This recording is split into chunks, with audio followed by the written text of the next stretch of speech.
Hello friends, movies all about এই আপনাদের স্বাগত। আজ এসেছি কিছু টুকটাক ইনফরমেশন নিয়ে আপনাদের সামনে।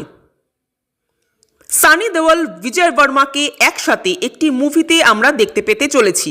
যদিও মুভিটির নাম এখনও ঠিক হয়নি, তবে এটি একটি অ্যাকশন মুভি হতে চলেছে। ধুরন্ধরের সিকুয়েল ধুরন্ধর পার্ট 2-তে খুব সম্ভবত বড়ে সাহাবের চরিত্রে দেখা যাবে ইমরান হাশমিকে। উইন্ডোজ প্রযোজিত সুমন ঘোষ পরিচালিত ফ্যামিলিওয়ালা মুভিতে একটি নাচের দৃশ্যে পারফর্ম করতে অর্থাৎ ডান্স করতে দেখা যাবে গায়িকা ইমন চক্রবর্তীকে।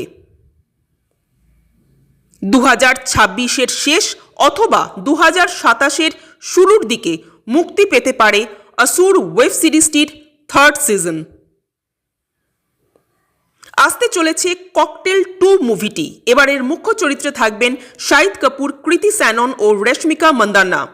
এই মুভিতে কৃতি ও রশ্মিকা একে অপরের অপোজিটে থাকবেন। ইয়েস, আপনারা একদম ঠিক শুনলেন, কৃতি ও রশ্মিকা এই মুভিতে একে অপরের লাভ ইন্টারেস্ট হতে চলেছেন। 2027-এ চন্দ্রাশিস রায়ের পরিচালনায় আবার আসতে চলেছেন কাকাবাবু অর্থাৎ প্রসেনজিৎ চ্যাটার্জি। এবারের গল্প ভয়ঙ্কর সুন্দর। এই প্রথমবার আলিয়া ভট্ট ও রাজকুমার রাও একটি মুভিতে জুটি বাঁধতে চলেছেন। মুভির নাম হাউসওয়াইফ।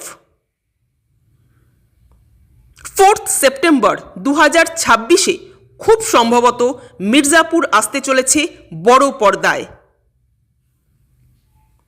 কিং মুভির একটি অ্যাকশন দৃশ্য শ্যুট করা হচ্ছে ইউরোপে শাহরুখ ও অভিষেক বচ্চনের মধ্যে। শুধুমাত্র এই অ্যাকশন দৃশ্যটারই বাজেট 50 কোটি টাকা।